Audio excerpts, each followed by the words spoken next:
کئی علماء ایسے ہیں کہ پنکھے کے نیچے نہیں سوتے تھے کہ پنکھا ہی نہ گر پڑے، یہ بیماری بھی ہے۔ کئی لوگ جو ہے وہ سفر نہیں کرتے ہوائی جہاز کا کہ کہیں ایئر کریش ہی نہ ہو جائے۔ ہاں نہیں بیماری ہے یہ لوگ، اور یہ بیماری کا علاج صرف یہ ہے خدا پہ یقین۔ اور میں کہتا ہوں ایک مسلمان کو یہ بیماری ہونا، سر اس کو تو اپنے ایمان کی فکر کرنی چاہیے، اس کا مطلب اس کا ایمان ہی مکمل نہیں ہوا ابھی۔ قرآن پاک میں جگہ جگہ ہے کہ جب موت کا وقت آ جائے گا نا، ایک لمحہ آگے اور پیچھے نہیں ہوگا۔ یہ بات لوگ کرتے ہیں، یقین کسی کا نہیں ہے الا ماشاء اللہ، ٹھیک ہو گیا۔ اور یہ یقین ویسے اسی وقت بندے پہ آتا ہے جب بندہ موت کے منہ سے نکلے۔ میں ایک دفعہ نکلا ہوں نا، تو مجھ سے کو پوچھے تو میں کہتا ہوں جی دنیا پوری مل کے بھی ایک بندے کو نہیں مار سکتی اگر اللہ نے اس کی زندگی رکھی ہوئی ہے، اور پوری دنیا مل کے کسی بندے کو بچا نہیں سکتی اگر اللہ تعالیٰ نے اس کے لیے موت مقرر کر دیا۔ دیکھیں سورہ النساء میں آتا ہے کہ تم اپنے آپ کو مضبوط قلعوں میں بھی بند کر لو نا، موت وہاں بھی آ کے تمہیں لے گی۔ اور سورہ آل عمران میں آتا ہے کہ کچھ منافقین نے کہا کہ ہمارے بھائی اس لیے مارے گئے غزوہ احد میں کہ یہ چلے گئے جنگ میں، دیکھو ہم واپس آئے تھے، ہم تو زندہ بچ گئے ہیں، کاش یہ ہماری بات مان کے اس وقت واپس آ جاتے تو یہ بھی تو نہ مرتے۔ تو اللہ تعالیٰ نے فرمایا کہ اگر ان کی موت لکھی ہوتی نا تو یہ اپنی مقتل گاہوں کی طرف کھینچے چلے آتے، ان کی موت لکھی نہیں ہوئی تھی۔ ٹھیک ہے، سورہ لقمان میں آتا ہے نا 5 علوم اللہ تعالیٰ نے فرمایا نا میرے ساتھ خاص ہیں،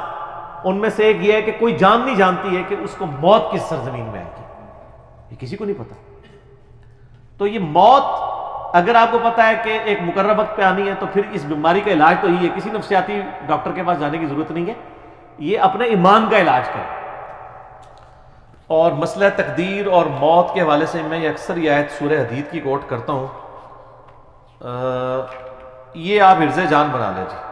اعوذ باللہ من الشیطان الرجیم، بسم اللہ الرحمن الرحیم۔ سورۃ الحدید آیت نمبر 22-23،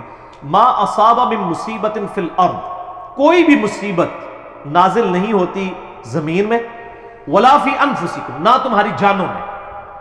الا فی کتاب من قبل ان نبرأہا، مگر یہ کہ ہم نے لوح محفوظ میں وہ پہلے ہی لکھ لیا ہے۔ یعنی زمین پہ جتنی تکلیفیں آتی ہیں، یعنی کوئی سونامی آتا ہے، سیلاب آتا ہے، طاعون کا مرض پھیلتا ہے، زلزلہ آتا ہے، اللہ تعالیٰ فرماتا ہے یہ ہم نے پہلے لوح محفوظ میں لکھا ہے کہ 8 اکتوبر 2005 کو پاکستان میں زلزلہ آئے گا اور اس میں 1 لاکھ بندہ مر جائے گا، یہ ہم نے پہلے لکھا ہوا ہے۔ سر آج کا نہیں، جب سے تقدیر لکھی ہوئی ہے۔ تمہاری جان میں بھی، یعنی کسی کو بلڈ کینسر ہونا ہے، کسی کے گردے فیل ہونے ہیں، کسی کو ہارٹ اٹیک ہونا ہے، کسی نے ایکسیڈنٹ میں مرنا ہے، کسی نے شیر کے منہ میں جا کے مرنا ہے، کسی نے کریش میں مرنا ہے، کسی نے سمندر میں ڈوبنا ہے، اللہ فرماتا ہے ہم نے یہ پہلے ہی لکھ دیا، ہماری پیدائش ابھی رہے۔ کیوں؟ ان ذالک علی اللہ یسیر، بے شک یہ اللہ پہ آسان ہے۔ یہ نہ سمجھنا کہ انٹرنل ریکارڈ کس نے رکھے ہیں، اللہ پہ بہت آسان ہے۔ لِكَيْ لَا تَأْسَوْا عَلَى مَا فَاتَكُمْ، یہ ہم نے اس لیے لکھ لیا تاکہ تم افسوس نہ کرو اس پر جو تم سے چھن جائے۔ کسی کی آنکھیں چھن گئی ہیں نا، وہ یہ افسوس نہ کرے یار میری آنکھیں کو لے لی،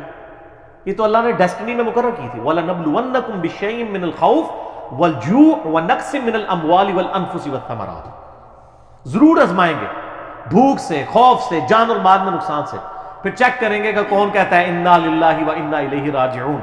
اللہم اجرنی فی مصیبتی واخلف لی خیرا منہا۔ وَلَا تَفْرَحُوا بِمَا آتَاكُمْ، اور مت شیخی بگاڑو جو تمہیں مل جائے کہ میں نے بڑا کمال کیا۔ وَاللَّهُ لَا يُحِبُّ كُلَّ مُخْتَالٍ فَخُورٍ، اللہ تعالیٰ شیخی بگاڑنے والوں کو پسند نہیں کرتا۔ تو اللہ تعالیٰ نے فرمایا کہ ہم نے تقدیر میں چیزیں اس لیے لکھ لی تھی کہ بعد میں غم نہ کھاؤ۔ تو سر ہم غم نہیں کھاتے، دنیا میں آپ زندگی گزار ہی نہیں سکتے، کڑ کڑ کے مر جائیں گے اگر ہر چیز کو آپ کیٹر فار کریں گے۔ یہ کیا ہو گیا میرے ساتھ، یہ کیا ہو گیا، لوگ کہتے ہیں۔ اگلے دن ایک بھائی کا فون آ گیا جناب، وہ کہتا ہے جب سے نمازیں شروع کی ہیں کاروبار ٹھپ ہو گیا ہے، یہ ہو گیا ہے، وہ ہو گیا ہے۔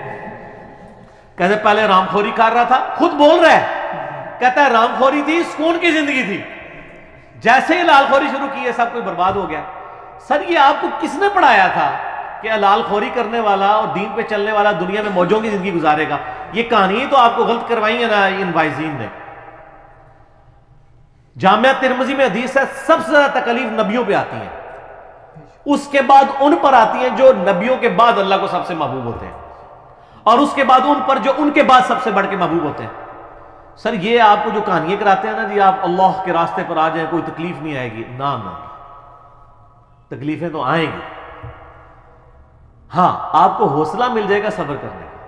وہ تکلیف یقین کریں آپ راستے پر نہ بھی آتے نا، جو تکلیف آپ کے مقدر میں ہے نا وہ آنی ہے، وہ ٹلنے والی نہیں ہے، وہ اللہ نے آزمانا ہی آزمانا ہے، اور چیک کرنا ہے کہ کون گاڈ کو رسپانس کرتا ہے اور کون رونا پیٹنا ڈال کے بیٹھ جاتا ہے۔ نبی علیہ السلام پہ تھوڑی تکلیفیں ہیں، 3 بیٹیاں آپ نے اپنے ہاتھوں سے دفن کی ہیں، اپنی بیٹے دفن کیے 3، ٹھیک ہے، اور جن کو بیٹا بنایا حسن حسین کو، ان کے بارے میں پہلے ہی جبریل آ کے بتا گیا کہ دونوں مار دیے جائیں گے، ٹھیک ہے، بیٹی کو بتا رہے ہیں میرے وفات کے فوراً بعد تو نے مر جانا ہے، ساری بخاری مسلم میں حدیثیں موجود ہیں، تو تکلیفیں تو کاٹی ہیں۔